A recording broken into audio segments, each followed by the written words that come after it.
Bismillahirrahmanirrahim. Assalamualaikum warahmatullahi wabarakatuh.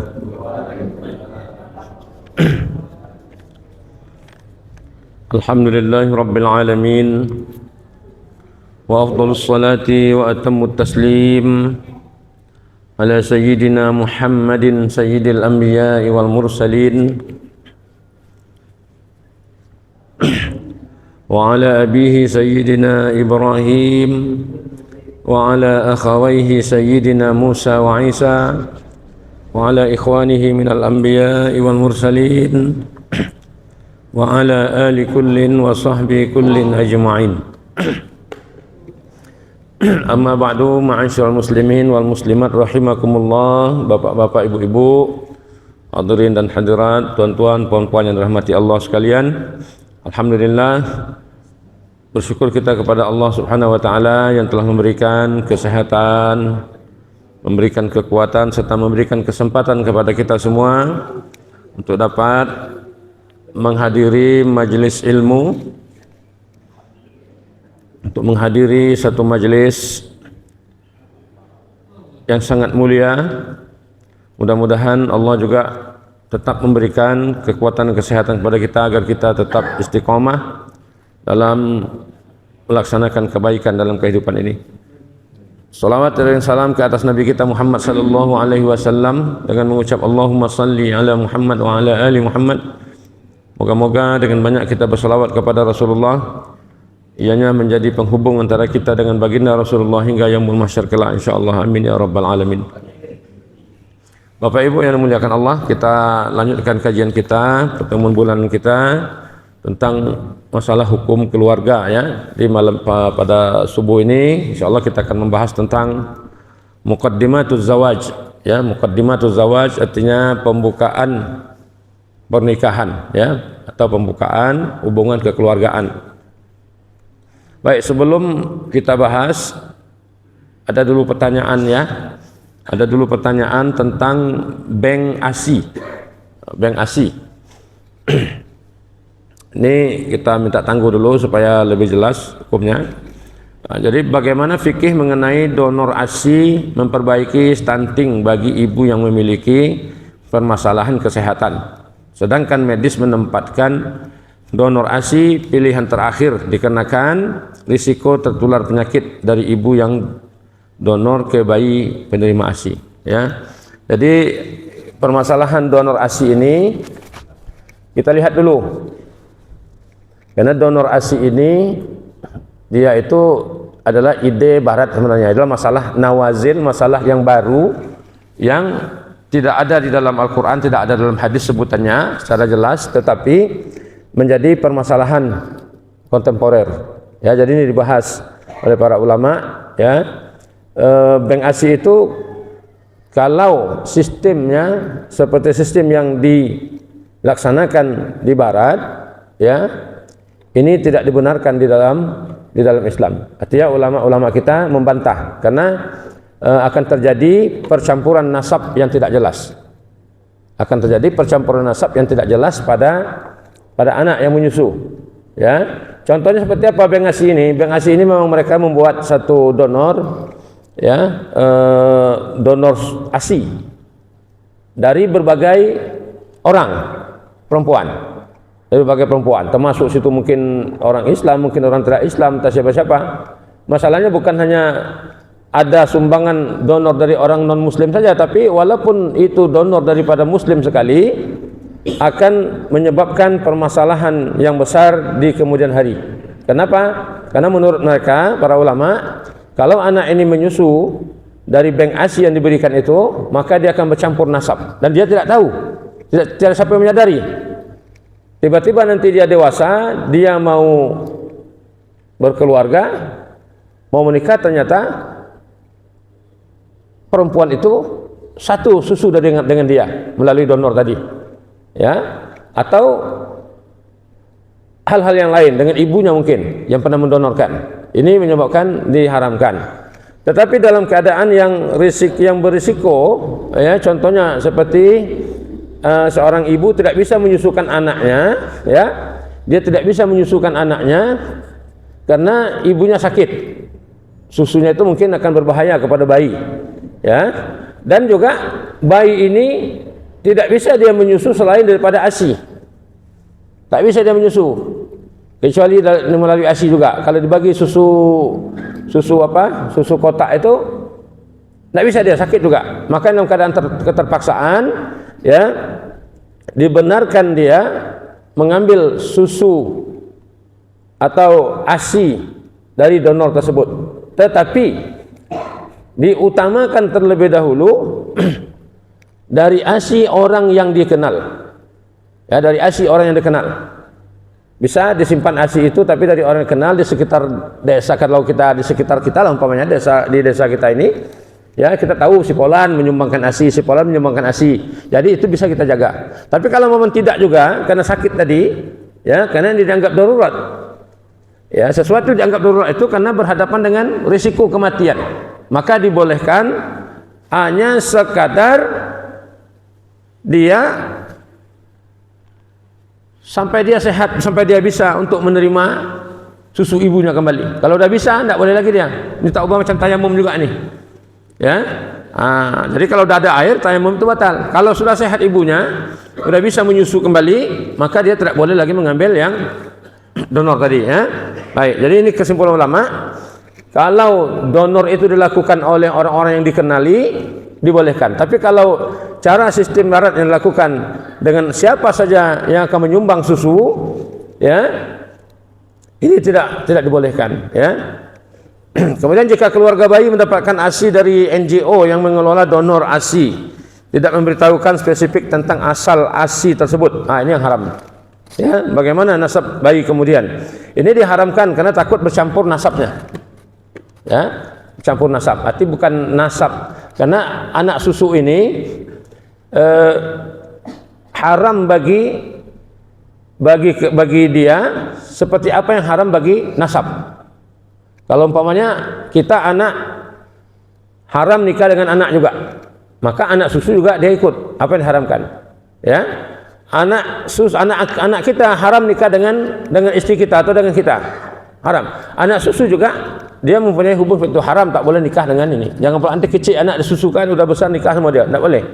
Ya, atau anak kita jodoh sama dia, tak boleh. Karena apa yang haram pada nasab ikut haram pada dia. Jadi ini ya, jadi takut keliru, takut masalah, maka tidak dibenarkan bank ASI itu. Ya, walaupun ada medis yang mengatakan bahwa dia akan dipisah. Artinya akan donor itu akan diasingkan. Contohnya macam donor darah, ya, satu kantong itu untuk satu orang, ya. Atau donor ASI itu juga mungkin satu kantong dibuat untuk satu orang. Tetapi apakah cukup anak itu menyusu dengan satu kantong itu? Tentu dia perlukan yang lain.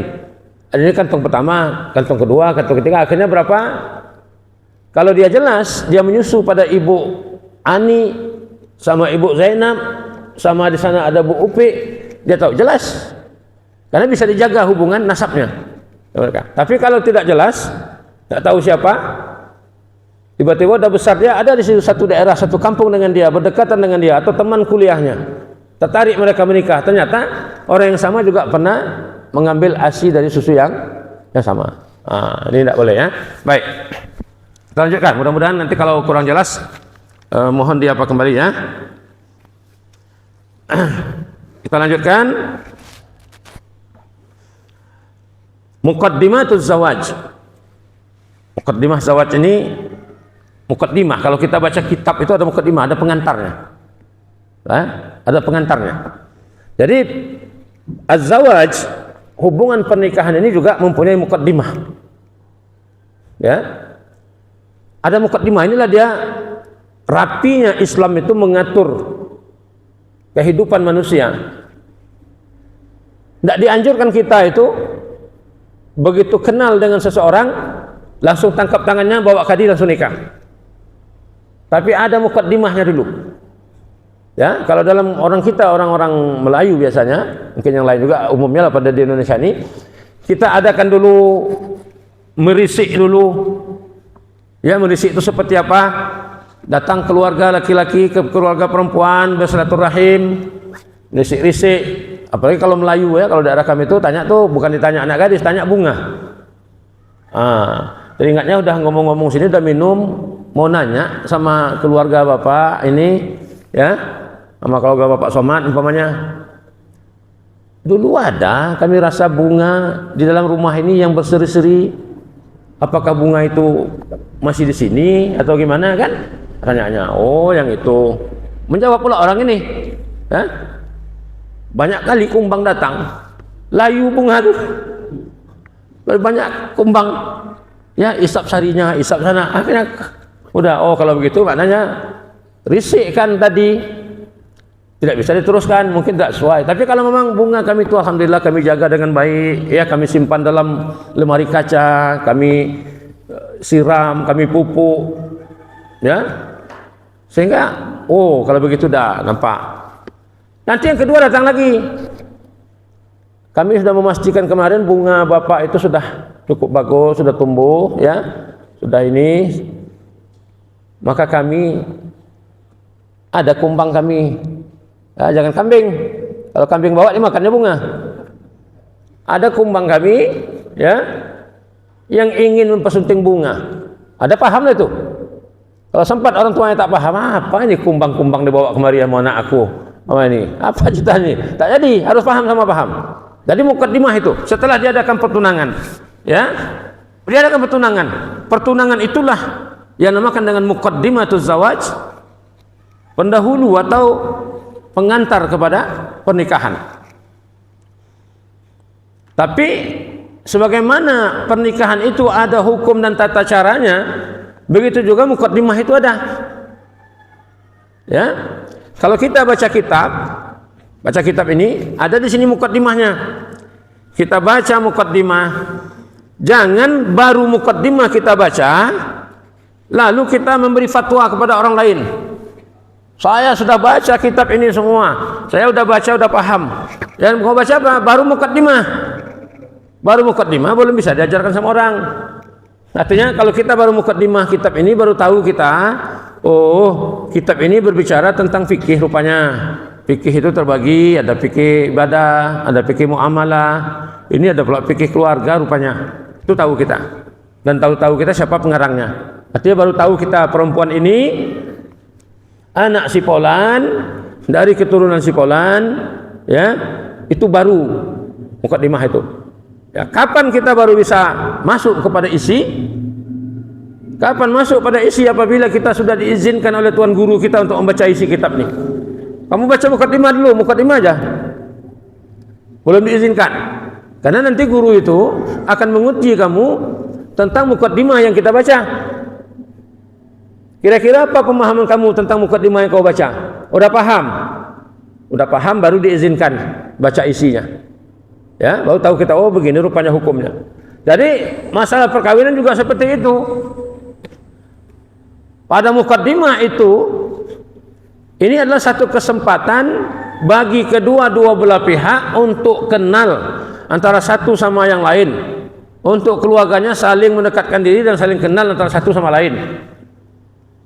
Tiba-tiba dalam masa pertunangan akan terungkap hal-hal yang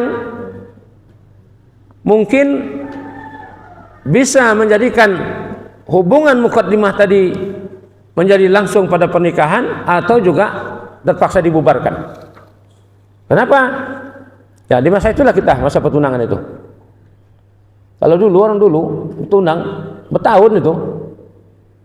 Ya, saya pulang dari Suriah tahun 98. Pulang dari Suriah atau pulang saya tengok orang Indonesia ini semuanya jelek. Pendek, hidungnya pesek. Karena kita tiap 6 tahun kita di Arab Saudi nengok orang Arab semua cantik-cantik. Jadi ditunjukkan sama kawan sama orang belum ada yang cocok. Sehingga akhirnya Pak saya itu bertunangan 2 tahun setengah. 2 tahun setengah untuk mencari itulah sampai perempuan itu nampak kita cantik balik. Artinya hilang udah ingatan kita dengan Arab itu, barulah kita bisa ini. Dari sama 2 tahun itu tahu kita karakter seperti mana, dia pun tahu kita. Ya, melalui apa? Inilah tadi gunanya muqaddimatuz zawaj. Dengan pertunangan itu mungkin kita udah kenal. Oleh karena kita udah kenal, Walaupun diharamkan kita untuk dekat-dekat, tetapi kita paling tidak sudah bisa memantau. Dan dia juga begitu. Oh, ternyata perempuan yang saya lamar ini begini-begini sifatnya. Ternyata suami laki-laki yang melamar anak saya begini sifat-sifatnya. Maka ada kesempatan kita untuk memperbaiki hubungan tersebut. Atau mengunci, menutup supaya tidak terjadi perkawinan seterusnya. Kenapa? Ada hal-hal yang tidak sesuai. Bisa saja, oh ini nasabnya anak si Polan. Si Polan ini, ya, anaknya dulu pernah menyusu sama ibu ini, umpamanya. Dan anak saya juga pernah menyusu. Ternyata mereka saudara sesusuan. Di mana tahunya? Dari Muqaddimatul Zawad itu baru tahu. Ya, dulu ada Bapak Ian Mulyana namanya. Dia pegawai kedutaan ketika saya di sana dulu. Dia nikah sama istrinya. Baru dia tahu bahwa istrinya itu adalah hubungan keluarga dengan dia setelah dia bertunangan. Dari kecil dia tak pernah kenal perempuan itu. Dan keluarganya pun tidak pernah bersatu. Tiba-tiba ketika ada pertunangan, ya, disusuri keturunan, ternyata mereka bersaudara rupanya. Walaupun bukan saudara kandung, tapi ada hubungan saudara dekat dari neneknya. Apa tahu? Itu yang perlu kita cari pada mukaddimah ini. Namun sekarang kadang-kadang terlalu singkat. Hari ini dipinang, minggu depan dah nikah. Hari ini dipinang, dilamar, bulan depan dah nikah. Tak sempat lagi apa. Begitu dah nikah, kacau balau. Ya, jadi mukaddimah itu sangat penting. Baik. Jadi pembahasan kita dalam Muqaddimatul Zawaj ini, ya, ada beberapa masalah. Pertama sekali, mengenal sifat-sifat, ya, untuk mengetahui sifat-sifat yang diperlukan di dalam memilih pasangan. Ya, seperti apa sifatnya? Ya. Kemudian hukum melihat kepada wanita yang sudah kita pinang. Hukum melihat. Oh, sekarang kan tak perlu dia hukum itu. Tapi kita ada hukumnya. Ya. Kemudian pertunangan. Ini yang kita bahas. Yang pertama sekali kita bahas tentang sifat-sifat yang mesti ada pada setiap pasangan, ya. Dalam agama kita, agama Islam ini sudah diajarkan secara detail apa yang perlu yang kita pilih. Ya, yang pertama sekali yang perlu kita pilih dalam memilih pasangan, ya kita lah, kalau kita bapak-bapak memilih pasangan lagi. Kalaupun tidak anak-anak kita, ya, mana tahu ada yang mau. Tadi seharusnya judul kita nih Ta'adduduz Zaujat judulnya, berbilang istri.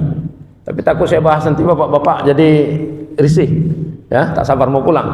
Jadi saya bahas sampai yang ini dulu. Itu nanti terakhir baru kita baca itu. Baik. Yang diperlukan pertama sekali adalah ad-din as-sahih. Ad-din as-sahih wal khuluq al-qawim. Ya.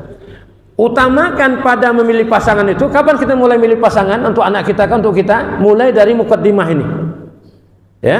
Kita pilih orang yang ad-dinus sahih, agamanya yang benar, akidahnya yang benar.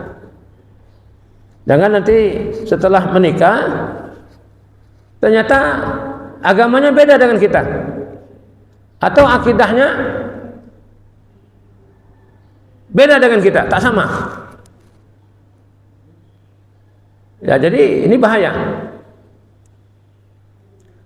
Kalau sudah ditahu seperti itu, kadang-kadang ada yang masih meneruskan hubungan mereka, ada kadang-kadang yang mereka itu terpaksa memberhentikan hubungannya. Ya, baik, selamat datang bapak-bapak. Tafadhol. Jadi, oleh karena itu Rasulullah sallallahu alaihi wasallam mengatakan, "Iza khataba ilaikum man tardawna dinahu wa khuluquhu fazawwijuhu." Andai kata kamu punya anak, kita punya anak, bapak ibu-ibu sekalian, ada orang yang datang untuk melamar anak kita. Datang dia. Tapi yang datang ini tidak orang kaya. Ya. tidak orang kaya. Yang datang ini orang sederhana saja. Cuma istimewanya dia agamanya bagus. Saya suka sama dia, ini anak rajin sholat ke masjid, ya. Nampak agamanya bagus dia, dan dia juga terpelajar, pernah sekolah di pondok, ya. Kalau di masjid suruh azan bisa, kalau ada orang wirid suruh baca doa bisa. Sekali-kali khatib tidak datang ke masjid, dia bisa naik. Wah, anak ini walaupun keluarganya miskin, bukan orang kaya, dan akhlaknya bagus, kata Rasulullah, fazawwijuhu, fazawwijuhu. Artinya terima dia, nikahkan anak kamu dengan dia, karena ditengok dari sudut agama. Nah, kadang-kadang kita penilaian kita dalam mencari pasangan anak kita, para ustadz ini atau orang-orang yang mengerti agama ini dianggap second class. Ya, di nomor 2 kan, nomor 3 kan. Yang dipilih dulu apa? Anak siapa? Bapaknya pejabat. Oke. Hati-hati menikahkan anak dengan pejabat. Kita gembira senang nikahkan anak dengan pejabat. Esok masuk dia ke bui tahu Bapak Ibu? Masuk dia ke jail, ikut pula kita. Kenapa? Rupanya duit pesta dulu, duit korup dibuatnya. Kita pesta di rumah kita. Oh, udah tak tarik kita. Apa bedanya? Cari yang ustad. Saya dulu masa saya sekolah, saya tinggal di masjid. Ada anak perwira itu, dia suka datang ke masjid tuh, suka belajar sama saya apa semuanya. Berkawanlah kami. Apa kata mamanya? Ngapain kau dekat-dekat dengan anak masjid itu? Bersarung-sarung. Nanti mau makan apa? Kau mau makan sarung? Oh begitu dia bilang. Balik saya dari Suriah, anaknya udah tak ada yang mau lagi. Datang utusan ibunya yang jumpai saya. Pak Ustadz, ibu itu mau bertanya, masih suka Pak Ustadz dengan anaknya dulu yang itu? Saya bilang alhamdulillah tidak lagi, karena udah ada yang lain. Saya bilang, ya. Tapi begitu dia menghina orang yang sekolah agama ini. Jadi itu dulu dicari. Nah, makanya kalau kita tengok kiai-kiai itu, ya, kiai-kiai itu, apalagi kalau di Jawa itu memang mereka udah intai dari kecil lagi, anak kiai itu sudah diintip-intip itu. Nanti kapan anak besar, anak saya juga. Maka mereka jadikan, sehingga anak itu turun temurun, ya, keluarganya adalah keluarga yang baik-baik. Karena diambil dari gus-gus itu. Nah, kalau kita tidak kan cari kaya yang punya mobil, yang punya ini. Kemudian kata Rasulullah lagi, illa taf'alu takun fitnatun fil ardi. Jikalau kamu tidak mau membuatnya, tidak mau memasangkan anak kamu dengan orang yang berilmu, dengan orang yang kuat agamanya, maka akan jadi fitnah. Jadi fitnah. Ketika datang ustadz meminang anaknya, dia tak terima. Besok anaknya udah nikah dengan orang lain, ditampar sama suaminya, dia datang, ustaz tadi balik, minta tanya hukumnya, apa hukumnya ustaz? Anak saya begini kan, ya, berantem anaknya sama suaminya, nanti dia datang jumpa ustaz tadi, yang dulu tak mau dia nikahnya. Malulah kita, ya. Baik. Dari itu Rasulullah mengatakan dalam sebuah hadis, tungkahul mar'atu li arba'in. Dinikahi perempuan itu dengan 4 perkara. Kebiasaannya orang akan memilih perempuan itu dengan 4 perkara. Apa dia? Pertama sekali, lima liha. Orang menikah kenapa? Karena perempuan itu kaya atau laki-laki itu kaya. Itu pilihan pertama. Kalau tak kaya janganlah, ya. Kemudian wali hasabiha. Kedudukannya, anak siapa dia? Oh, bapaknya pejabat, bupati bapaknya, ya. Jadi diterima. Kemudian wali jamaliha, karena cantik. Karena cantik. Cantik itu rupanya posisi yang ketiga. Ya, yang pertama itu harta dulu tengok orang. Makanya kalau kita tengok ada artis-artis itu kadang-kadang udah beberapa kali janda, udah banyak umurnya, masih aja ada orang yang mau nikah dengan dia. Ya, orang-orang muda, lebih muda daripada dia, puluhan tahun, mau nikah dengan dia. Kenapa? Karena malnya banyak, hartanya banyak. Ya. Kemudian yang ketiga tadi, dijamaliha, karena cantik. Boleh kita pilih cantik, siapa tak mau cantik? Ya. Tapi ada satu hal yang paling terakhir jadi pilihan orang adalah lidiniha, karena agamanya. Kalau kita bandingkan 4 tadi, dari hartanya, keturunannya, kemudian paras wajahnya, kemudian agamanya. Kalau datang ustadz yang tukang azan di masjid melamar anak bapak-bapak, ibu-ibu sekalian, kemudian waktu bersamaan juga ada anak orang kaya yang datang, tapi keluarganya tak sholat, yang mana dipilih nih? Yang kaya Pak ya? Nanti kita ajarkan dia sholat. Sepatutnya yang punya agama, yang kuat pegangannya pada agama, itu yang kita pilih. Ya, karena nanti dengan pernikahan itu akan memudahkan rezekinya, akan datang. Dan yang kaya tadi belum tentu selamanya dia kaya, dan dia pula jenis keluarga yang bukan ada kekuatan agamanya, maka ini akan hancur nantinya. Baik, jadi yang pertama tadi untuk agama dulu, pilihan yang pertama ya. Yang kedua, di sini Pak, apa sebab kita disuruh, ya, apa sebab kita disuruh mencari yang agamanya dulu? Karena hikmahnya katanya adalah bahwa agama itu akan semakin kuat, semakin bertambah kuat dia sepanjang masa, tambah kuat sepanjang masa, ya. Dan akhlak yang mulia itu yastaqimu ma'atawalil ayyam, dia akan tetap istiqomah sampai kapanpun. Jadi agamanya baik, akhlaknya baik, ini ya harapan kita semuanya semakin baik. Tapi kalau memang agama tak mengerti, akhlak pun tidak jelas, macam mana kita mau membinanya? Lama kelamaan dia tak akan berubah, maka dia akan terus tenggelam dalam kemaksiatannya. Jangan serahkan anak kita yang sudah kita didik, kita bina dari kecil, ya, lalu kita serahkan, kita mengajarkan sholat, mengaji, tiba-tiba kita serahkan sama orang yang tak sholat, yang tak pandai mengaji, yang tak mengerti agama. Baik, kemudian yang jadi pilihan selain agama adalah pilihan kedua, nasab keturunan dua belah pihak. Yang laki-laki harus tahu nasab perempuan ini dari siapa, yang perempuan juga harus tahu nasabnya. Kalau tempat kami di Batubara dulu lah, kalau sekarang tak tahu saya sudah 40 tahun saya tinggalkan Batubara. Jadi dulu tuh kalau ada orang Minang dilamar, itu ditelusuri keluarganya itu sampai 7 keturunan paling tidak. Tahu? Telusuri dulu, anak siapa, anak si Polan itu siapa keluarganya, ayahnya dulu siapa,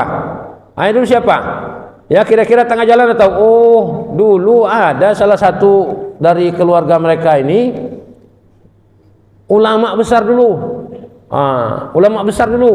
dari inilah keturunannya. Wah, ini kita tak sempat pun sampai 7 keturunan, kalau dari itu keturunannya bagus, rebut cepat. Tapi tiba-tiba ada salah satu keturunan yang tadi pula tidak ada yang baik semuanya. Ini si Polan dulu perampok ini, ya, kakeknya pula perampok juga. Yang kakeknya lagi, itu bandar judi itu dulu. Nah itu hati-hati. Jadi harus tahu, atau terputus nasabnya. Jadi nasab itu dicari betul-betul. Jangan nanti nasabnya kita tak jelas. Ketika kita menikah, ketika kita akad nikah, ternyata anak perempuan itu, calon pengantin itu, yang menjadi walinya bukan bapaknya. Tanda tanya, kenapa tidak bapaknya? Bapaknya sehat, bapaknya masih ada, kenapa tak dia mewalikan, dibagi bagi hakim? Ini perlu dipertanyakan. Kalau di Malaysia itu senang Bapak Ibu, senang kita, kenapa? Karena mereka pakai binti, pakai bin. Kalau kita sini kan tidak nih. Maka dulu anak-anak dari Aceh, ada 40 orang dari Aceh datang menghafal Quran ke Malaysia. Jadi orang itu nanya ke saya, Pak Ustadz, ini orang ini tak ada bin semua Ustadz, anak gampang Pak Ustadz. Karena Malaysia itu kalau tak ada binnya, anak luar nikah. Atau binnya langsung, contohnya Adi Abdullah atau Adi bin Abdullah. Itu dipertanyakan, betulkah nama bapaknya Abdullah? Atau dimaksud itu dia itu bin Abdullah, hamba Allah yang melata di muka bumi ini jadi bapak dia. Dia tak tahu, tak jelas. Itu. Jadi tak tahu kita binti siapa?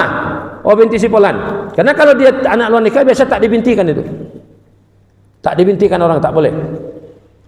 Dia tahu jelas. Kalau kita kan tak tahu nih. Jadi makanya di situ kita harus tahu kenapa ini. Ya. Jadi kenapa bapaknya tidak mewalikan dia pada bapaknya masih ada? Oh, ternyata bapaknya mungkin gugup atau gimana, ada penyakit. Terserah, tak masalah. Tapi kalau tidak ada sakitnya, ternyata bukan anak dia atau itu anak luar nikah, maka tahu kita keturunannya, nasabnya. Ya. Begitu juga laki-laki. Kenapa kita tidak boleh mengambil yang nasabnya yang tidak jelas itu? Karena ini nanti akan berefek kepada keturunan, ya, kepada keturunan. Auzubillah. Baik. Kemudian yang ketiganya, alla yakunu bainaz zaujaini qarabatun qaribah. Jadi dilarang juga atau dianjurkan kita untuk mencari pasangan keluarga kita bukan dari kalangan keluarga yang sangat dekat. Bukan dari kalangan keluarga yang sangat dekat. Apa maksudnya keluarga yang sangat dekat? Kita punya saudara laki-laki. Ya, kita punya saudara laki-laki, abang kita, dia punya anak perempuan, kita punya anak laki-laki, atau dia punya anak laki-laki, kita perempuan. Kita nikahkan, bakat-bakat. Ini qaribah. Atau kita dengan perempuan, dengan saudara perempuan, dengan kakak atau adik perempuan kita, dia punya anak, kita jodohkan. Ini tidak dianjurkan. Kenapa?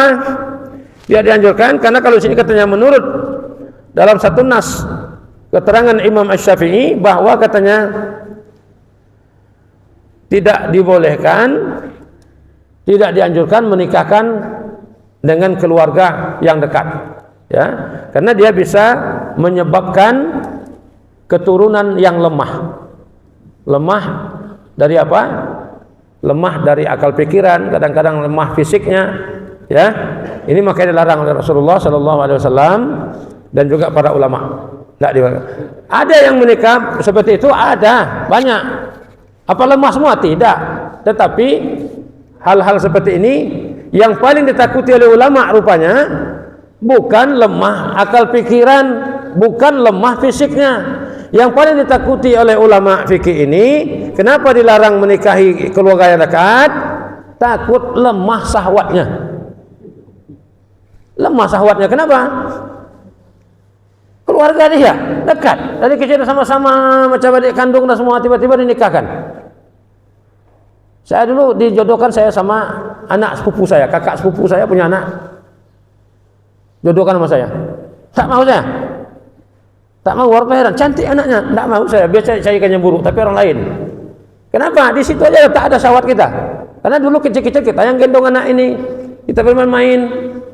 Sekarang karena mereka mungkin tidak tercapai keinginannya menjodohkan anak dengan saya, sekarang anak perempuan itu dikirimnya sama saya, cucu saya sekarang. Alhamdulillah hafal 30 juzuk, ada sama saya mengajar sekolah saya. Jadi cucu saya. Kalau saya nikah sama mak, mungkin itu anak saya. Tapi tak jadi. Kenapa? Takut lemah tadi. Ya. Kalau yang itu lemah, ajab kita Ustaz Mustaqim. Ya. Baik.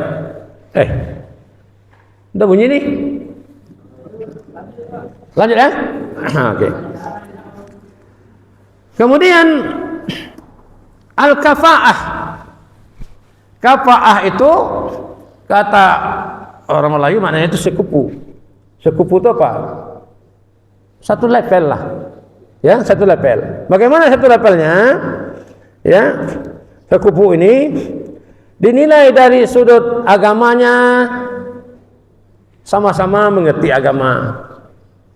Paras wajahnya sama-sama lumayan, tidak terlalu mengecewakan. Ya. Fisiknya, kemudian ada beberapa hal yang dinilai. Ya, dari sudut ekonomi juga dinikahkan, kita cuma petani, nikah kita dengan anak orang kaya, anak pejabat tinggi. Sehingga akhirnya apa? Karena tidak sekupu dari sudut itu, kita terhina dalam keluarga itu. Ya.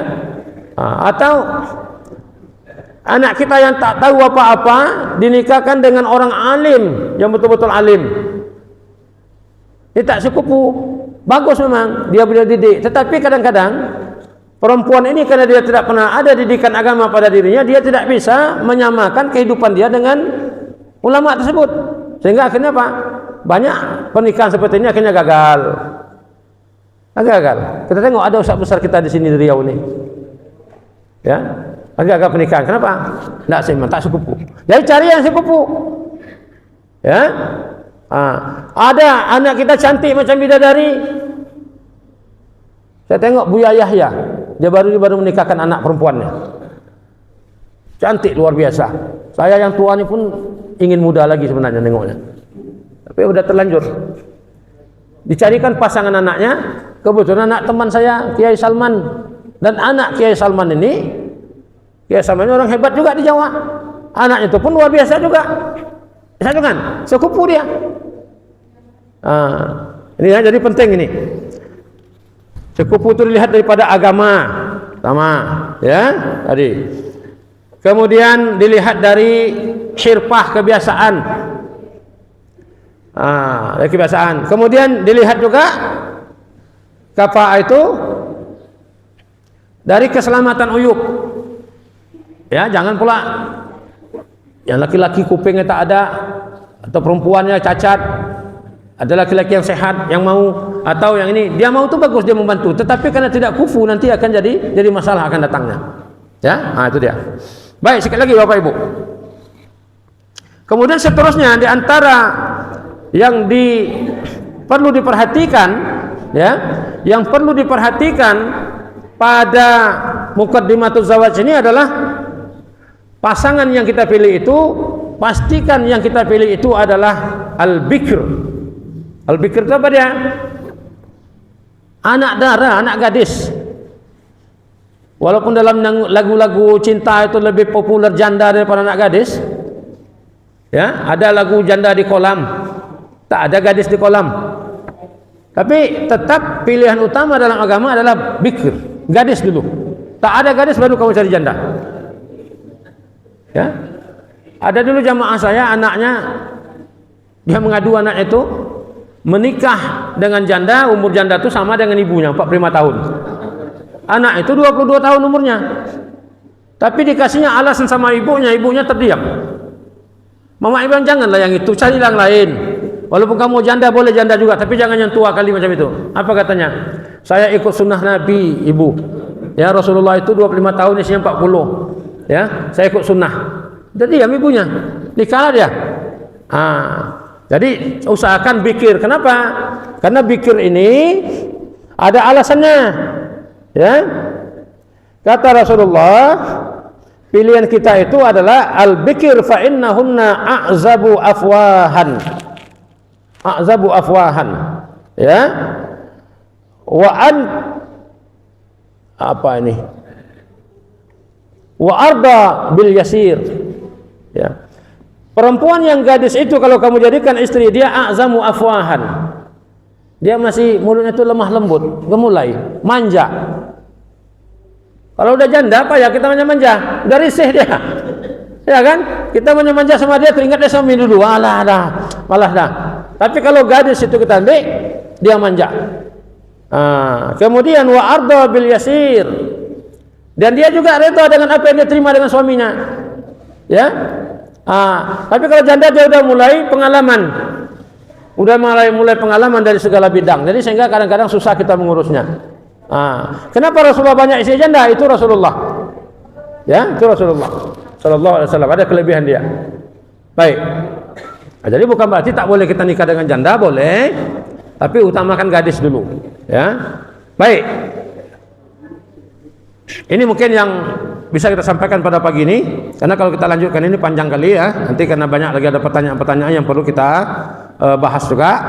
Ya, insyaallah pada bulan depan Allah panjangkan umur kita, sehatkan kita. Hukum bagaimana kita melihat tunangan kita atau melihat orang yang mau kita pinang, boleh atau tidak? Kalau anak-anak sekarang kan tak perlu dia hukum ini, karena udah memang ditengok dia terus. Ya, tak dia tengok pun orang tu nunjukkan. Ya, bonceng-boncengan sana. Kalau bonceng tu, yang laki-laki tu dia bawa motor tu gigi satu je pak. Gigi satu tak naik gigi dua terus apa? Nampak lubang sedikit, bang itu kan.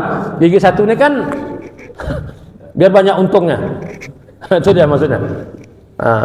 Baik, jadi nanti kita bahas di sini bagaimana tata cara. Tapi kalau ini nanti kita terapkan di masyarakat kita, kaget orang.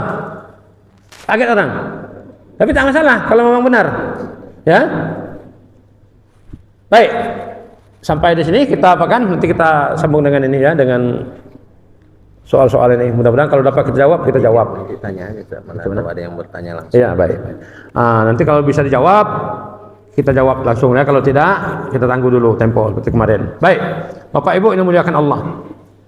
Jadi ini ada pertanyaan yang dari tulis. Ada yang mungkin malas menulis, ingin langsung, tak ada masalah. Bukan berarti karena pakai kertasnya yang lain tak boleh bertanya. Silakan tanya. Ada kritik, oh Ustaz tadi ada silap, sampaikan. Sebut aja, kita perbaiki. Ya, ada pertanyaan mau sampaikan secara langsung, silakan. Kalau bisa kita jawab, kalau tidak kita minta tempoh waktu. Baik, kita bahas yang ini dulu. Yang pertama, ada sebagian orang tua yang sangat otoriter terhadap anaknya, memaksa anaknya menikah dengan pilihannya tanpa mempedulikan pendapat anak. Ada pula orang tua yang 100% membiarkan anak bebas memilih pasangannya tanpa ikut campur sedikit pun. Bagaimana sikap orang tua seharusnya? Baik. Ada orang tua, dia betul-betul strict tentang agama, istiqomah betul. Ya. Sehingga anak itu tak ada pilihan, dipaksa sama orang tuanya untuk menikah dengan pilihan orang tua, padahal anak itu tak suka. Ini pun tidak juga baik.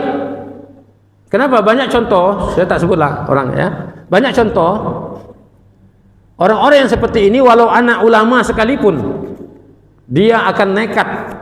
Karena anak zaman sekarang ini tak sama orang dulu. Ya, kalau zaman dulu saya ingat kakak saya itu, ya zaman-zaman itu yang sekolah di kampung itu kakak saya sampai sanawiyah. Yang lain tak sekolah. Kenapa? Orang tuanya tidak boleh anak sekolah, anak perempuan. Nanti kamu dilihat sama orang laki-laki. Guru kamu yang mengajar laki-laki. Tak boleh, tak boleh. Kakak saya yang sekolah waktu itu perempuan. Yang lain semua tak sekolah. Tamat SD semua berhenti. Itu paling tinggi tamat SD. Kemudian dipingit di rumah. Makanya kadang-kadang anak itu menikah 40 tahun baru menikah. Tak keluar rumah, tak ada pula satu orang pun yang tahu dia punya anak perempuan. Orang pun tak kenal sama anak perempuan dia. Akhirnya apa? Ada orang yang kematian bini, istrinya meninggal, umurnya berapa? 60 tahun, tak ada kawan lagi. Inilah datang untuk menikah anak dia. Mau tak mau bagilah. Mau tak mau dibagi. Ya? Itu masalah juga. Jadi kita bagaimana caranya? Walaupun ayah atau kakek itu sebagai wali mujbir, dia bisa memaksa anaknya untuk menikah, ya, tetapi tidak dianjurkan kita memaksa kecuali memang itu berkaitan dengan masalah agama. Yang datang melamar anak itu atau yang suka anak itu semuanya tak ada pakai tato, ya, pakai celana pendek mana-mana, akhlaknya tidak baik, agamanya pun tidak jelas. Kalau macam itu bapaknya ingin mungkin menyelamatkan anak dari sudut agamanya, ada orang yang ngerti agama dipaksakan anak kawin, suruh pakai, boleh, tetapi itu pun kadang-kadang berisiko. Banyak ustaz-ustaz kawan-kawan kita lah, kawan-kawan saya yang terjadi hal seperti ini, ya, menikah dia dipaksa sama orang tuanya, anak perempuan tuh, karena ayah ini orang alim, dia tengok kawannya pun ulama, bagus, jangan. Perempuan itu nekat dia melakukan maksiat dengan pilihannya pula sebelum dia dinikahkan orang tuanya dengan yang dipaksakan tadi. Ya. Ada ustadz apa dulu, guru saya Ustadz Usman Hamzah, anaknya perempuan dipaksanya kawin dengan seorang muridnya Ustadz Ghazali. Ingat tuh, gempar dulu di Medan. Ya. Sementara anak perempuan tuh ada pilihan dia, udah berangkat ke Mesir, kawan dia ditunggu-tunggunya. Bapaknya paksa dia nikah dengan ustadz ini, walaupun dia anak ustadz. 2 tahun, minta maaf, 2 tahun mereka menikah, ustadz itu tidak pernah dapat berhubungan dengan istrinya. Sudah 2 tahun baru dibagi, tapi dengan syarat. Ketika dia minta maaf, dia berhubungan dengan suaminya, saya tidak bisa lihat wajah abang, tapi saya ingin bayangkan wajah pacar saya dulu. Tak bergawat itu. 2 tahun awak tak dapat apa-apa. 2 hari pening kepala. Ya. Kan? Kenapa? Itulah dapat dia sekali, dapatlah jadi anak. Lahir anaknya, dia pun tak sanggup, datang balik guru tadi. Saya kasihan tengok dia. Saya mau ceraikan, pisah, cerai. Akhirnya dia cerai, pergi dia ke Mesir, dia jumpainya pacarnya lama itu, nikah dia. Sampai begitu. Apalagi anak zaman sekarang ini dia tidak bisa kita apa. Jadi pandai-pandailah kita. Oleh karena itu mendidik anak itu jangan sudah besar dari kecil. Didik anak itu dengan agama jangan sudah besar dari kecil. Ya, dulu tak pernah kita pikirkan pendidikan agama anak kita. Tiba-tiba udah besar dia mau kita paksakan begini-begini. Sukar. Jadi melentur bambu itu dari awalnya. Jangan udah besar. Tak bisa kita bengkokkan. Tak bisa kita luruskan kalau udah bengkok dia. Ya, ini. Dan ada pula satu golongan orang tua tidak sama sekali memperhatikan anaknya cari pasangan, silakan sendiri kamu. Yang penting kalau dah bawa nanti mau jumpa ni bapak ACC. Dibawanya macam-macam bentuk orang dibawanya. Yang suka dia. Agamanya tak jelas, keturunannya tak jelas, siapa ibu bapaknya kita tak tahu. Ini pun jadi masalah. Dia pun tahu. Jadi sebaik-baiknya orang tua itu ya mencarikan pasangan untuk anaknya yang juga anak itu biarlah yang dia juga sesuai. Dan banyak sekali yang lari ya. Kalau saya di Pekanbaru ini tak tahu, saya di Riau ini tak tahu saya berapa angka perceraian itu setiap tahun. Kemarin saya jumpa abang saya di Jawa. Abang saya ketua pengadilan di Kabupaten Sukabumi. Ketua pengadilan agama, apa katanya? Tahun ini, tahun 2024 yang lalu 4.000 kes perceraian. Tahun itu 4.000 kes perceraian, dan 80% daripada perceraian itu adalah pasangan muda. Pasangan muda yang baru menikah sebulan, paling lama setahun, 2 tahun. Kenapa? Alasannya semuanya karena tidak sesuai dengan pasangan masing-masing. Tak sesuai. Kadang-kadang tak sesuai dengan orang tua. Dan kita pula kadang-kadang sudah dipilih oleh anak yang sesuai dengan dia, sesuai dengan agamanya. Orang tua pula tak suka. Sanggup dia tidak mempedulikan anaknya itu sampai dia punya cucu banyak dah. Cucu itu bertanya sama maknya, yang mana atuk kami? Ya, yang mana nenek kami? Tak tahu, mau bawa pulang. Orang tua tak suka, bukan pilihan aku. Mulailah dihina-hina kalau nanti susah hidupnya. Itulah, kalau aku nikahkan kau dengan si Polan dulu, kaya raya kau. Kalau dengan dia, aku dah nampak dah nasib kau tak bagus. Aku dah nampak dah alur tapak tangannya tu tak sama dengan alur tapak tangan kamu. Ini dah mulailah, ya. Itulah. Jadi kalau diserahkan begitu saja kepada anak juga tak baik. Jadi harus orang tua tu netral, ya. Didik anak kita dengan agama baik-baik supaya dia boleh paham. Kenapa bapak paksa kamu? Ini alasannya, ini alasannya.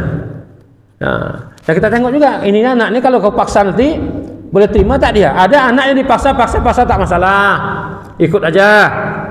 Ya, ada yang tidak, yang dia ingin ada kebebasan sedikit. Jadi kita sebagai orang tua harus bijak.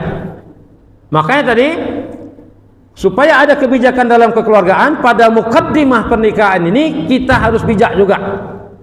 Ingat saya pesan Syekh Ratib Nablusi, seorang ulama besar di Suriah, masih hidup alhamdulillah, mungkin umurnya dekat dah 100 tahun ini. Beliau mengatakan ittaqillah fi ikhtiyariz zaujah. Ittaqillah fi ikhtiyariz zaujah. Serahkan kepada Allah ketika kamu memilih pasangan kamu. Betul-betul serah diri kepada Allah, berusaha, berdoa banyak-banyak agar kamu nanti tidak terjadi kesengsaraan dalam keluarga rumah tanggamu. Sengsara karena hubungan suami istri, sengsara dengan anak. Nah, kalau kita tidak ada pilihan yang terbaik untuk pasangan kita, maka dia akan melahirkan sesuatu yang tidak baik. Alhamdulillah. Nah, jadi mudah-mudahan Bapak Ibu kalian nampak cara-cara Bapak Ibu ini kan orang-orang yang terdidik dengan ilmu, ya, sanggup nih pergi pindah-pindah ke masjid mana min sini, ini ada nampak jamaah dari apa nih, pancuran apa dari Pantai Cermin. Alhamdulillah. Mohon maaf kemarin itu saya mau ikut Ustaz Mustaqim, ya, udah siap-siap. Urut pula kadang-kadang lain rasanya, tak berani pula kita ikut duduk sana kan. Ya, insyaallah akan datang kita akan hadir. Baik, ini pertama tadi ya. Jadi mudah-mudahan kita punya anak harus bijak kita dalam mendidiknya dan juga mencari pasangannya. Harus kita koordinasi dulu lah istilahnya ya. Yang berikutnya, Assalamualaikum Waalaikumsalam. Apabila suami istri dan anak meninggal dunia atau keluarganya meninggal dunia, contohnya kecelakaan, bagaimana dan siapa yang mendapatkan warisan? Cara pembagiannya seperti apa? Ini warisan ya. Nah, dalam buku ini, dalam kitab ini ada nih bab warisan ini ya. Cuma lama lagi kita sampai. Maka kalau kita mau bagi waris sekarang mau cepat, cepatlah kita. Ada yang mau cepat Bapak Ibu? Biar cepat dibagi warisannya. Belum ya?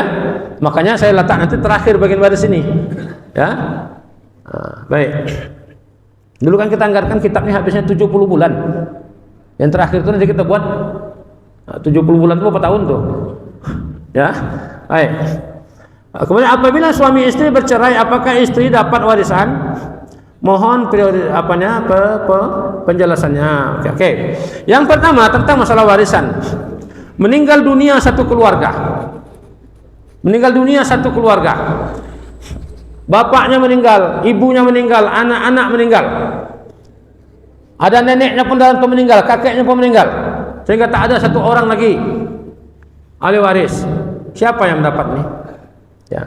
Jadi dalam ahli waris ini, Bapak Ibu sekalian, ada nanti dinamakan dengan ashabul furud, ada nanti dinamakan dengan ashabul asabah. Ya. Ketika ashabul furud itu adalah keluarga dekat. Contohnya kakek, bapak, anak laki-laki, cucu laki-laki, itu ashabul furud. Kemudian anak perempuan, ya. Kemudian nenek, ibu, ya, saudara, ya. Itu paman, itu ashabul furud. Kalau ashabul furud ini tidak ada, semua sudah meninggal, tidak ada, ya. Paman tadi bukan ashabul ya, ashabul asabah. Maka dipindahkan kepada ashabul asabah. Ashabul asabah itu apa? Saudara kita, saudara laki kita, ya. Kemudian termasuk juga cucu, ya, dari laki-laki, itu ashabul asabah. Walaupun dia ashabul furud, dia boleh juga ashabul asabah. Ada nanti bagiannya. Kalau yang asabah juga tidak ada, artinya ashabul furud tidak ada penerima, sudah meninggal semua. Yang untuk mendapatkan asabah itu apa dia? Ketika ashabul furud tidak ada, maka dia ambil semua. Oh, ada pamannya satu orang tinggal. Pamannya satu orang tinggal, keluarga sudah meninggal. Hartanya sama siapa? Harta jatuh ke tangan pamannya. Jatuh sama pamannya karena dia asabah yang masih hidup. Atau ada cucunya. Ya. Tapi kalau ini tidak ada semua, ashabul furud tidak ada, ashabul asabah pun tidak ada, maka kemana dibagikan? Ya. Menurut ulama, ya, termasuk diantaranya yang mengungkapkan ini langsung Profesor Dr. Muhammad Zuhaili, adik daripada Profesor Dr. Wahbah Zuhaili. Wahbah Zuhaili itu ahli fikih, ahli tafsir dunia. Adik beliau Ahmad Mustafa Zuhaili namanya. Itu guru saya dulu belajar faraid dengan beliau 2 tahun.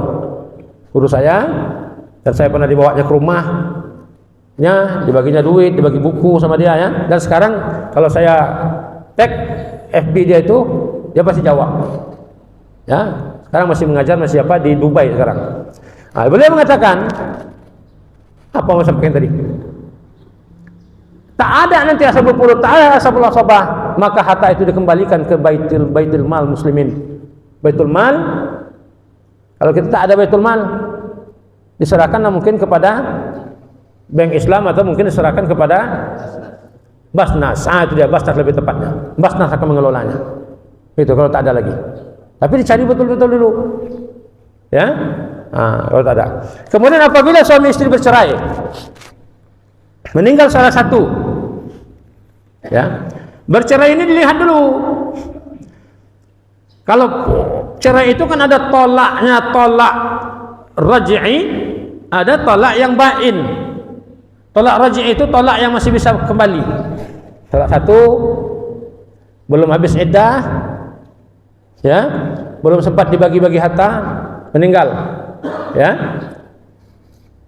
Jadi dia kalau udah meninggal salah satunya tidak lagi pusaka, bukan lagi warisan, tetapi pembagian harta bersama, yang harus dibagi. Ya, itu dia. Atau sama yang harus dibagi. Jangan laki-laki yang meninggal, dia dapat warisan, dia udah bercerai. Nah, tapi ketika dia sudah bercerai, sepatutnya harta harus dibagi, mana bagian istri, mana bagian suami, supaya nanti tidak tercampur. Ya, nah, karena tidak ada janda di dalam ashabul furud itu. Ya, dalam bagian warisan tidak ada janda, yang ada istri. Kalau udah cerai bukan istri dia, bukan istri. Nah, dia tak sempat lagi dia kembali rujuk. Makanya jangan main-mainkan cerai ini. Jadi dibagi dulu harta itu, mana bagian dia. Oh, pembagian macam mana caranya? Dibagi harta sepencarian semasa kamu masih hidup sama-sama. Ya? Nah, dibagi mana bagian istri, mana bagian suami. Yang bagian suami itulah nanti yang akan dijadikan harta pusaka atau warisan oleh keluarganya, anak dia, ada ibunya, ada bapaknya. Itulah nanti yang akan dapat. Istri tak dapat karena bukan istri dia, sudah cerai. Ya, sudah cerai. Abang saya meninggal, saya wanti-wanti dengan keluarga saya kan. Tengok istri dia, saya bilang, abang saya sakit, dia tinggalkan, dia minta cerai. Cerai dia, abang saya sakit dah lumpuh. Cerai. Ketika dibawa rumah sakit, dia di dalam pintu gerbang tu dia nunggu tamu banyak datang. Abang saya ustaz, banyak jemaahnya datang. Dia menyambut sebagai istri, sumbang orang bagi nyumbang, bagi apa semua sama dia. Ya hati-hati, saya bilang ini nanti warisan takutnya dia juga. Rupanya benar. Tanah peninggalan abang saya sudah meninggal itu, waktu abang itu sakit mau dijual, tak dibaginya. Nanti kalau dijual untuk anak-anaknya siapa kalau dia tak ada? Tak dibaginya. Begitu abang saya meninggal sebulan, tanah itu dijualnya, dibagi-baginya sesama dia. Ya, istri ustaz tuh. Baik. Jadi pembagiannya tadi bagi harta sepencarian bersama dibagi. Ya, bukan namanya harta warisan. Harta warisan tetap ada hak dia lagi. Baik. Yang ketiga, mau bertanya masih soal susu. Nah, soal susu tadi, ya ASI tadi. Kita bayang-bayang lagi dia nih.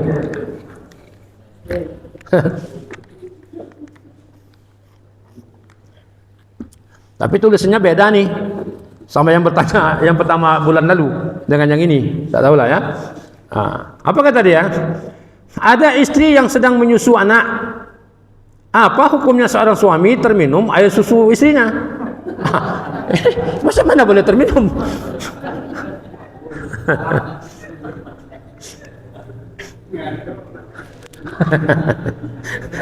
Pertanyaan bagus. Dia sebenarnya pertanyaan tadi dia ingin menanya apa hukum suami menghisap susu istrinya. Ya itu tanya tadi. Tapi karena dia ini beradab, dia tanya dia lah. Ya apa hukum kalau terminum? Sebenarnya kalau kita tengok aja tak bisa terminum tu dah. Tengok. Cuma kadang-kadang itulah dia. Ini kapan bisa terjadi nih? Kadang-kadang bangun tengah malam istri kita menyusu, baru dia menyusu anak. Kita pula capek, dia capek. Kita tak sampai hati meninggalkan dia, kita tunggulah sampai dia selesai menyusukan anak. Orang kita tunggu, tadi aku nunggu, jatah anak udah habis, sekarang kita pula. Ya, terminum tak masalah. Yang tak boleh itu diminum. Ada orang bertanya, Ustaz, saya terminum susu istri saya, apa hubungan saya dengan dia? Apa jadi ibu susu? Jadi ibu susu berarti haram, tak boleh lagi nanti. Tidak. Ya, yang susu menjadi ibu susu itu kalau anak itu bayi yang memang kehidupannya dari susu, makanya dari susu. Kalau dia tidak perlukan susu lagi, tidak boleh. Bayi berkumis tak? Bayi berkumis tak ada, ya, tak ada kuota dari situ, jatah dia tak ada lagi. Kita boleh ini ya. Ya, namanya kita berkeluarga kan, tak tentulah macam-macam. Baik, ini pertanyaan yang sudah kita bahas Bapak Ibu. Mungkin ada lagi yang lain ingin apa? Waktu kita masih ada. Ya Pak, Ustaz Nasri. Waalaikumsalam. Ini yang kami tanyakan adalah masalah Wali. Ini yang menyangkut sah dan tidaknya. Iya. Ya, karena sekarang ini kalau kita lihat masalah kriteria masalah wali ini, ya mungkin barangkali ya, namanya wali hakim disuruh sebagai wali orang tuanya, ya, tapi tidak dilihat status walinya ini. Allahu Akbar. Ya. Kemudian bagaimana menurut konsep Islam ini sebenarnya yang wali ini? Ya, satu contoh lah umpamanya fakta yang kita lihat di lapangan. Seorang ayah dari anak itu kadang-kadang ya saja sholat Jumatnya sampai 3 kali berturut-turut, ada yang hadis mengatakan tidak sah jadi wali. Itu di satu sisi. Di sisi lain kita lihat ada juga umpamanya seorang fasik, ya contohnya menanggalkan dosa besar, membiasakan dosa kecil. Nah, di antaranya itu ada umpamanya sering judi, minuman keras dan sebagainya. Ketika anaknya mau dinikahkan, ya seorang wali hakim langsung diserahkan kepada walinya. Nah, untuk sebagai kriteria yang semestinya yang sah untuk jadi wali ini bagaimana? Baik. Alhamdulillah. Terima kasih Ustaz Nasri ya dari Pancar ya. Alhamdulillah untuk pencerahan kita pada pagi ini. Ini yang paling banyak, makanya saya kadang-kadang sedih saya dipanggil menghadiri akad nikah. Jadi kita hanya suruh menyaksikan, sebenarnya kita saksikan itu perbuatan yang mungkar. Mungkar itu apa ya? Pertama tadi disuruh satu wali, kemudian saksi. Ya, wali ini, walaupun itu anak kita harus sadar diri kita siapa. Ya, seorang wali yang berhak menikahkan anaknya wali yang saleh, wali yang taat kepada Allah. Kalau walinya itu maksiat, ya, apalagi tidak sholat Jumat, macam tadi kata Pak Ustadz, ya, ini bisa-bisa, ya, saya tak berani mengatakan batal pernikahannya, ya, nanti saya tengok balik, betul-betul saya tengok kitab, tapi yang jelas pernikahan itu rusak, ya, nah kan udah tahu, dia kadang-kadang dia sadar, saya ini dosa banyak, tidak sanggup saya jadi wali anak saya, diserahkannya sama wali hakim atau qadhi atau kuala kawal sini kan, kita kan. Saya minta maaf, jangan bilang saya sombong dengan ilmu, tidak. Saya minta maaf, kadang-kadang orang dari pihak yang berwenang menikahkan itu pun kadang-kadang tidak jelas, tidak mengerti hukum. Tak mengerti hukumnya jelas.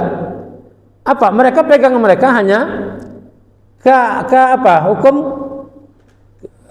kompilasi hukum KHI. Kompilasi hukum Islam. Kompilasi hukum Islam itu dia mencari solusi yang paling mudah. Di mana pendapat? Ada pendapat entah di negeri mana, ada seorang ulama yang tak terkenal mengatakan ini boleh seperti ini, tak ada masalah. Diambilnya itu supaya bisa.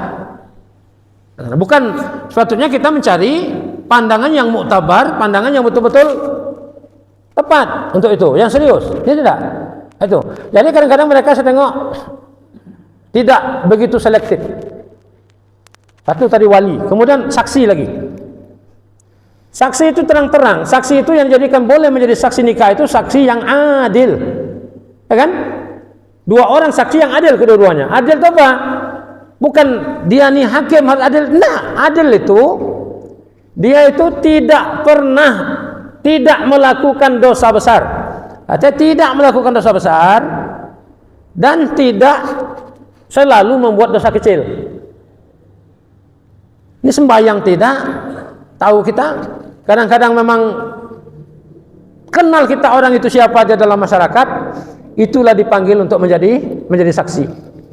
Pernikahan anak kita yang sakral disaksikan oleh orang yang fasik, maka ini bisa tidak sah. Tidak sah. Apalagi dengan wali. Saya dulu pernah dipanggil untuk menjadi saksi. Ada perempuan dari Tapanuli Selatan dibawa sama orang Medan, bawa ke Medan mau nikah. Dia tanya, mana walinya? Tidak ada walinya Pak, karena dia bawa lari nih. Tak mau saya saksi. Oh, perempuan tu langsung paling muka nengok saya, kan dia marah kali dengan saya. Padahal dia masih anak-anak, 16 tahun umurnya. Dibawa lari tak tentu arah. Jadi kami sudah minta izin sama pamannya. Paman bukan wali mujbir. Bapaknya yang harusnya memberi izin. Itu pun harus jelas. Akhirnya saya tak mau. Kalau begitu ketakuannya adalah kita yang hadir jadi saksi semuanya. Dalam hukum Islam saksi diperlukan tuh 2 orang, bukan semuanya. 2 orang. Oke. Jadi saksi yang ada pada pernikahan sekarang saya tengok saksi tanda tangan aja. Kesahihan persaksian pernikahan itu kita ragukan. Tak berani saya mengatakan anak Polan tak sah nikahnya, tak berani saya. Alhamdulillah. Tapi kalau saya tidak akan saya lakukan. Baca bertanyalah dulu sama orang yang pandai. Saya mau nikahkan anak saya, siapa bolehkah saya jadi walinya dan siapa saksinya? Kadang-kadang ada orang yang memang tidak layak dia menjadi wali anaknya, dia pula yang bersungguh-sungguh. Ada dulu yang dari Pekanbaru nelpon saya, Pak Ustadz, anak saya mau mengadakan akad nikah, resepsi pernikahan bulan depan. Boleh tak sekarang saya kirim dia ke Malaysia, jumpa sama Pak Ustadz, dibawanya pasangannya ini. Pak Ustadz nikahkan dulu dia di sana. Akadkan saya nikahkan dulu, ya, anaknya tuh. Nanti begitu resepsi pernikahan akad nikah nanti yang sana, kami buat lagi saya jadi walinya. Anak tu anak luar nikah dia. Anak luar nikah dia. Jelas-jelas dia nanya sama saya, tak boleh abang jadi wali. Tapi saya malu nanti dengan teman-teman, dengan undangan, kok tak dia mau apakannya, mewalikannya. Jadi mau dia apa? Saya dulu pura-pura dulu menikahkan anak dulu sanaan, udah sah begini, nanti dia pura-pura lagi mewalikan anak dia. Seolah-olah karena dia. Tak mau saya. Akhirnya macam mana nanti anak ini? Mana saya tahu anak kamu? Kamulah pestakan, diundangnya saya suruh boleh, tak balik saya dah.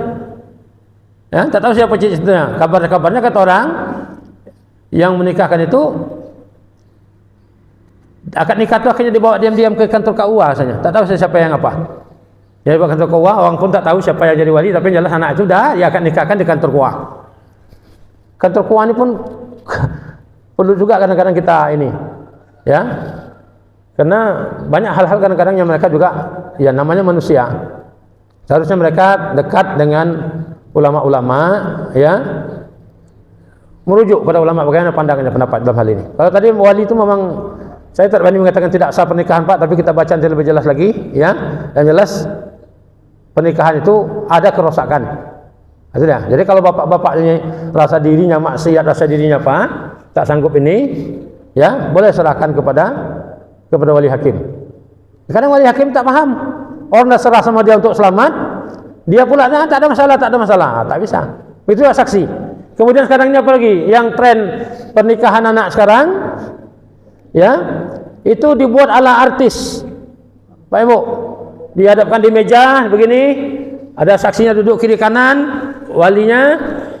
Nanti mulailah bapak dibuat ada drama situ, ya. MC-nya nanti mulai jadi bukan lagi kita akan menjalankan apa nih, bukan lagi menjalankan akad nikah, tapi apa dia? Menjalankan janji suci antara pasangan si Polan dengan si Polan. Kan ada istilah kita akad nikah, istilah Islam, istilah syar'i. Kita gunakan akad suci, janji suci itu istilah non-muslim. Ya, nanti lahir anaknya mereng-mereng ke gereja baru tahu kita yang salah. Ya, jadi kita harus betul-betul paham, tahu. Kita menjadi seorang bapak nih, syar'ikan diri kita dulu, Islamkan diri kita dulu, solehkan diri kita sebelum anaknya kita serahkan sama orang lain. Walinya aja tak beres, serahkannya sama orang lain tak beres juga menerimanya. Auzubillah. Jadi itu Pak, apa ya Pak Asri, nanti insyaallah kita minggu depan, jadi apa bulan depan di catatan kita kita apakan sedikit, ya insyaallah. Mudah-mudahan. Baik. Itu. Ada lain Bapak Ibu? Silakan. Ya, silakan Pak Khalil. Assalamualaikum warahmatullahi wabarakatuh. Ini ada yang saya sampaikan misalnya tadi. Ya. Jadi ada sebuah keluarga yang punya anak perempuan satu-satunya, kaya keluarga ini. Ya. Dan anak perempuan ini ada kekurangan sehingga sudah agak tua belum bisa menikah. Pada suatu ketika ada laki-laki datang yang keluaran dari kotor, Ya. kemudian berjumpa dengan orang tua si gadis tadi. Nah, apa katanya? Kata bapak itu, kata orang tua tadi. Iya. Kamu saya nikahkan dengan anak saya. Kamu akan kami berangkatkan haji. Kalau mau dengan anak kami. Jadi ketika sudah nikah, sudah punya anak, ditagih meninggal pula mertuanya. Nah, ini bagaimana ini tujuan seperti ini? Baik. Ya. Jadi ada orang kaya punya anak, ya. Anak itu ada yang mau, ya, tapi karena kekurangan anak tadi mungkin bapak dia janjikan sesuatu, ya, janjikan sesuatu. Kalau nanti udah nikah dengan anak saya pergi berangkatkan haji atau bagi apalah semuanya kan, belum terlaksana janjinya meninggal, ya, belum terlaksana janjinya meninggal. Sekarang yang pertama, apakah perjanjian itu hanya antara dia dengan laki-laki itu tanpa tercatat, tanpa bertulis, tanpa ada saksi? Kalau janji seperti itu, meninggal orang tua itu, ya mungkin tidak ada tuntutan di luar karena dia belum sempat menunaikannya. Dan ini tidak terhitung sebagai dari warisan diambil, tidak. Ya, karena dia berjanji kan tak jelas nih apa betul. Tapi kalau memang ada saksinya, ada orang yang membuktikan, bahkan ada mungkin hitam putihnya, maka dia meninggal.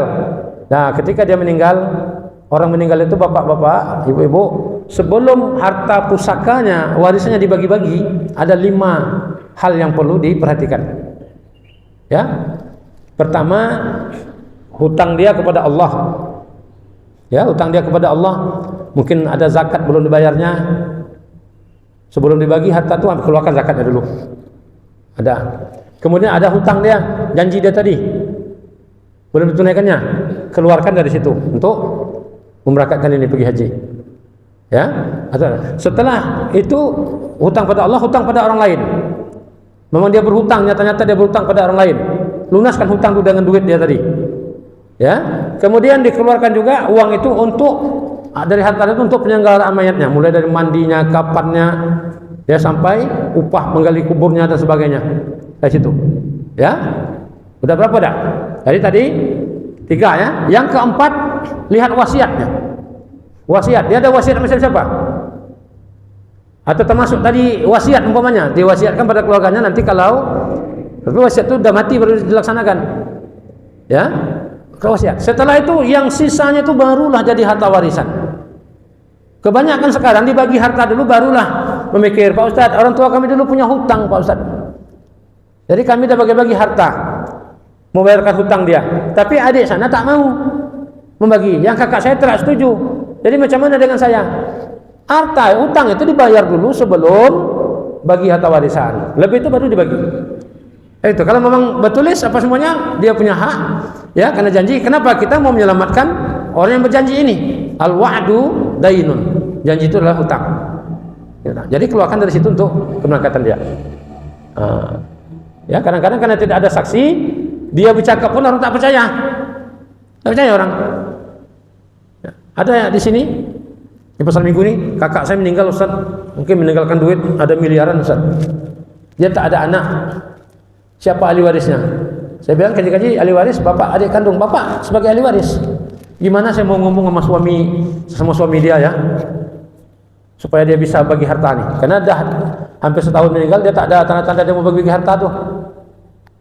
Jadi tak berani ini.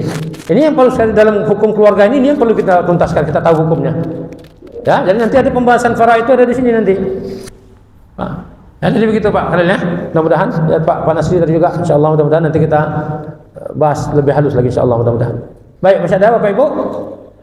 Sudah? Baik Pak. Waalaikumsalam warahmatullahi wabarakatuh. Oh ya. Ya.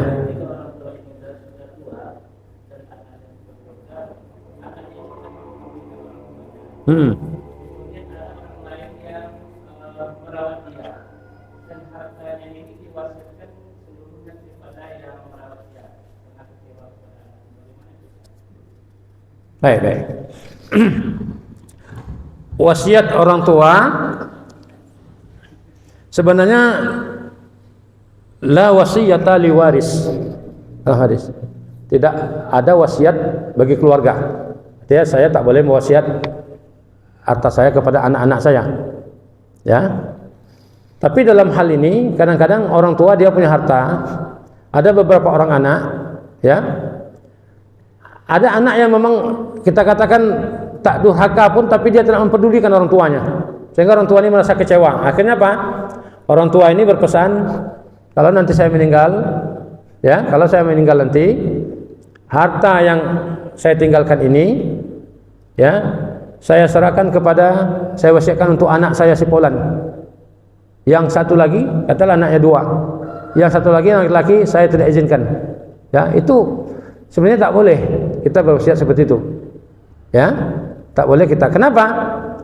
Karena yang membatalkan warisan itu hanya 3. Ya, pertama sekali ikhtilafuddin, beda agama.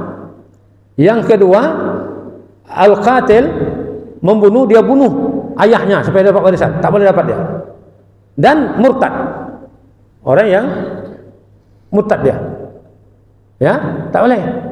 Tapi kalau selagi dia itu adalah anak, walaupun macam mana, ya, tidak boleh kita mewasiatkan kepada yang lain supaya harta ini diberikan semua kepada anak ini.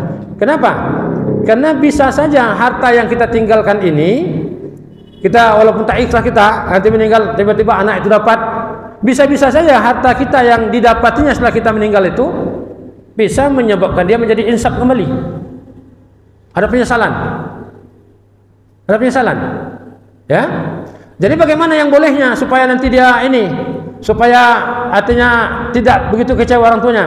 Boleh nanti dihibahkan, diwasiat sebagian, tidak semuanya kepada ini, kepada anak yang satu. Ya, artinya karena ada masalah, kalau nanti harta saya ini jatuh sama dia, dibuatnya maksiat, dia penjudi umpamanya. Oh, kalau gitu saya wasiatkan harta ini sebagian untuk anak yang ini, ya, karena takut nanti dijudikan. Yang hibahkan sebagian kepada anak yang tadi. Kenapa?